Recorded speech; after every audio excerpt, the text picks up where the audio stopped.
Vous êtes-vous déjà demandé pourquoi, malgré des années de travail acharné, votre compte en banque semble stagner pendant que d'autres accumulent des fortunes? La réponse n'a rien à voir avec votre intelligence ou votre éthique de travail. C'est parce que le système bancaire moderne est conçu avec des mécanismes cachés qui transfèrent systématiquement votre richesse vers les poches des institutions financières et des ultra-riches. Aujourd'hui, je vais dévoiler 12 secrets que les banques françaises espèrent que vous ne découvrirez jamais.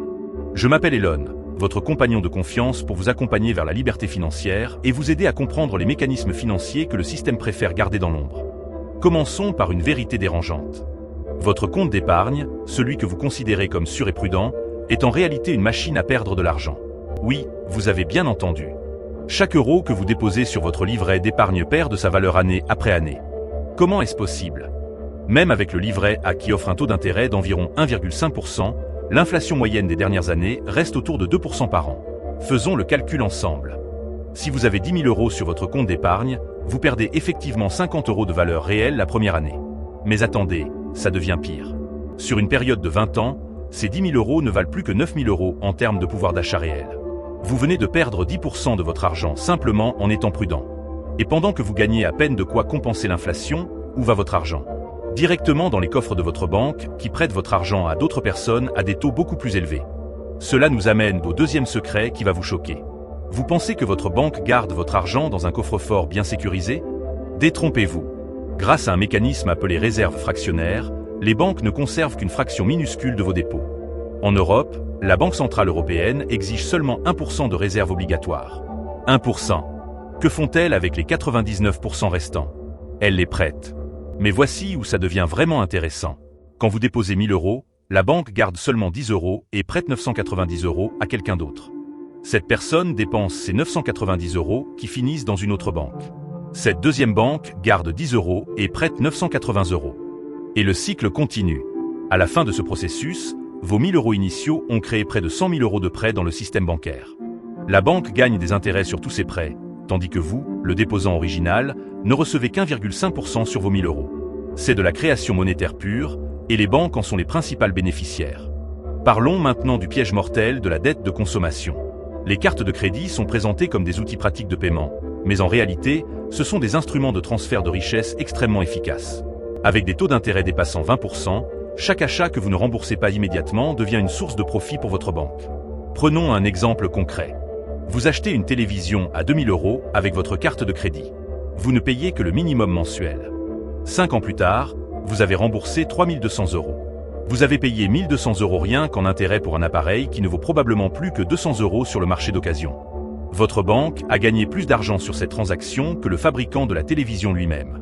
Le quatrième secret concerne votre maison, probablement votre plus gros investissement. Les banques adorent les hypothèques parce qu'elles garantissent un flux de revenus pendant 30 ans.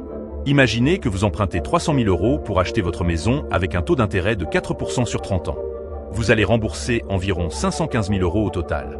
Cela signifie que vous payez 215 000 euros d'intérêt, presque autant que le prix de la maison elle-même. Pendant les premières années, presque tous vos remboursements mensuels servent à payer les intérêts, pas le capital. C'est seulement vers la fin de votre prêt que vous commencez réellement à rembourser le prix de votre maison. Les banques adorent ce système parce qu'elles maximisent leurs profits tout en minimisant leurs risques. Maintenant, laissez-moi vous révéler comment les règles du jeu changent complètement quand vous êtes riche. C'est le cinquième secret et il va vous mettre en colère. Les personnes fortunées obtiennent des taux d'intérêt ridiculement bas comparés aux gens ordinaires. Un particulier de la classe moyenne qui emprunte 10 000 euros paiera 20% d'intérêt. Une grande corporation qui emprunte 100 millions paiera 3%. Pourquoi cette différence énorme? Parce que les riches ont des actifs qu'ils peuvent utiliser comme garantie. Ils empruntent contre leurs actions, leurs propriétés, leurs entreprises. Cela leur permet non seulement d'obtenir des taux bas, mais aussi d'éviter de payer des impôts car emprunter n'est pas un revenu imposable. Pendant que vous payez des impôts sur votre salaire, puis des intérêts élevés sur vos dettes, les riches empruntent à faible coût sans payer d'impôts. Ce qui nous amène au sixième secret, la stratégie que les riches utilisent et que vous ne connaissez probablement pas. La dette peut être un outil de création de richesse quand elle est utilisée stratégiquement. Les investisseurs fortunés empruntent de l'argent à 3% pour acheter des actifs qui génèrent 6% de rendement. Ils gagnent 3% net sur de l'argent qui ne leur appartient même pas.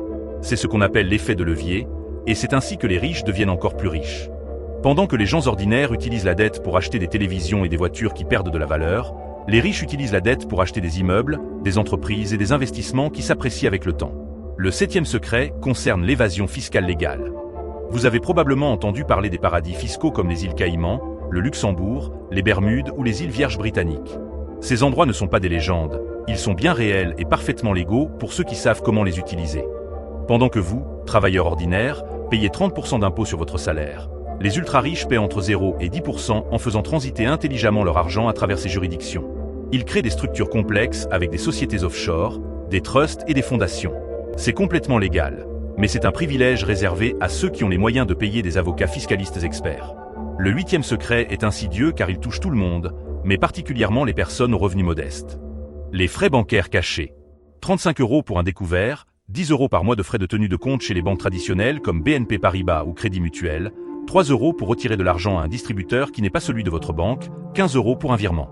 Pendant ce temps, des banques comme Boursorama ou Fortuneo offrent 0 € de frais.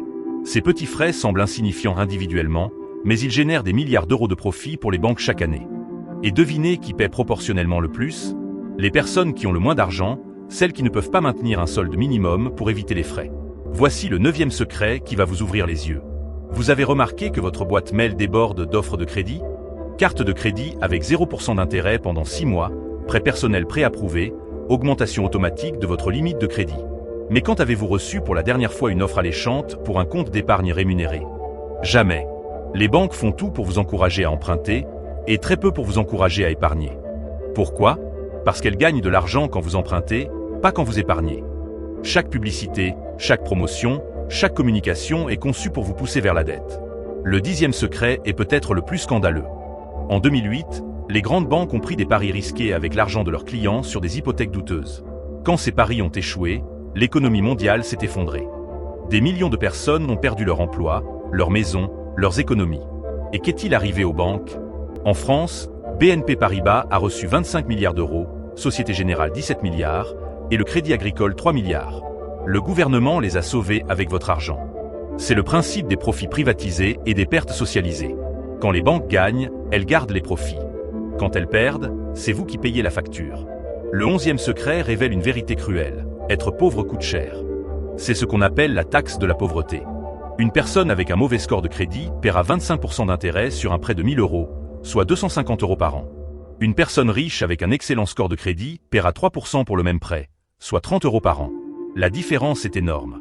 Les pauvres paient des frais de découvert parce qu'ils n'ont pas assez d'argent. Ils paient plus cher leur assurance. Ils ne peuvent pas acheter en gros pour économiser. Ils n'ont pas accès aux investissements qui rapportent vraiment. Chaque aspect du système financier est plus coûteux quand vous êtes pauvre, ce qui rend encore plus difficile de sortir de la pauvreté. Enfin, le 12e et dernier secret, le plus important de tous. Le système financier entier n'est pas conçu pour vous aider à construire de la richesse. Il est conçu pour vous garder endetté et à payer des intérêts indéfiniment. Chaque produit financier est optimisé pour maximiser les intérêts que vous payez sur la plus longue période possible. Les paiements minimums sur les cartes de crédit sont calculés pour que vous restiez endetté pendant des décennies. Les hypothèques sur 30 ans garantissent un flux de revenus à long terme. Les prêts automobiles vous encouragent à acheter une voiture plus chère que vous ne pouvez vous le permettre. Les découvertes autorisées vous incitent à dépenser de l'argent que vous n'avez pas. Chaque élément du système est une petite machine conçue pour extraire de la valeur de votre portefeuille et la transférer vers les actionnaires des banques. Alors, que pouvez-vous faire face à ce système apparemment insurmontable? Voici 3 actions concrètes à mettre en place dès maintenant. Action numéro 1, cette semaine. Calculez combien vous perdez vraiment. Prenez 30 minutes pour additionner tous vos frais bancaires des 12 derniers mois. Frais de tenue de compte, découvert, virement, retrait. Vous serez choqué. La plupart des Français perdent entre 300 et 1 000 € par an sans s'en rendre compte. Une fois que vous voyez le chiffre réel, la motivation pour changer devient évidente. Ensuite, comparez avec une banque en ligne comme Boursorama, Hello Bank ou Fortuneo qui offre 0 € de frais. Le changement de banque est gratuit et prend moins d'1 heure grâce au service de mobilité bancaire obligatoire en France. Action numéro 2, ce mois-ci, sortez votre argent du livret A et ouvrez un PEA, le plan d'épargne en action. Pourquoi? Parce que le livret A à 15% vous fait perdre de l'argent face à l'inflation. Un PEA investi dans un ETF comme le MSCI World a historiquement rapporté 8 à 10% par an en moyenne. Sur 20 ans, la différence est énorme. 10 000 € dans un livret A deviennent 11 700 €. Les mêmes 10 000 € dans un PEA bien géré deviennent plus de 40 000 €. Et après 5 ans, les gains dans votre PEA sont totalement exonérés d'impôts. C'est l'outil le plus puissant pour les Français qui veulent construire leur richesse. Mais votre banquier ne vous en parlera jamais parce qu'il gagne beaucoup plus quand votre argent dort sur un livret A. Action numéro 3, dès aujourd'hui, Automatisez votre enrichissement. Configurez un virement automatique de cents, 2 cents ou même 50 € par mois depuis votre compte courant vers votre PEA ou un compte d'investissement. Payez-vous en premier, avant même de payer vos factures. C'est le secret que les riches connaissent et que les pauvres ignorent. Si vous attendez la fin du mois pour épargner ce qui reste, il ne restera jamais rien. Mais si vous vous payez automatiquement en premier, vous vous adaptez naturellement avec le reste. Commencez petit si nécessaire, mais commencez maintenant. Un jeune de 25 ans qui investit seulement 100 € par mois aura accumulé plus de 150 000 € à 65 ans grâce aux intérêts composés. La même personne qui attend d'avoir 40 ans pour commencer n'aura que 50 000 € en investissant le double chaque mois. Le temps est votre allié le plus puissant, mais seulement si vous agissez maintenant. Voilà les 12 secrets que les banques espéraient que vous ne découvririez jamais. Le système bancaire moderne est l'une des plus grandes machines de transfert de richesse jamais créées. Il prend l'argent des poches de la classe moyenne et le transfère vers les ultra-riches et les institutions financières. Mais maintenant vous connaissez les règles cachées. Vous comprenez les mécanismes. Vous n'êtes plus une victime inconsciente du système. L'ignorance en finance n'est pas un bonheur, c'est de la pauvreté. La connaissance est le pouvoir. Et maintenant vous avez le pouvoir. Récapitulons vos 3 actions. Cette semaine, calculez vos frais bancaires et comparez avec une banque en ligne. Ce mois-ci, ouvrez un PEA et commencez à investir intelligemment. Dès aujourd'hui, automatisez un virement mensuel vers vos investissements. Le moment idéal pour commencer, c'était hier. Le deuxième meilleur moment, c'est maintenant. Prenez votre avenir financier en main dès aujourd'hui, car personne d'autre ne le fera à votre place. Et surtout, partagez ce savoir avec votre famille, vos amis, vos enfants.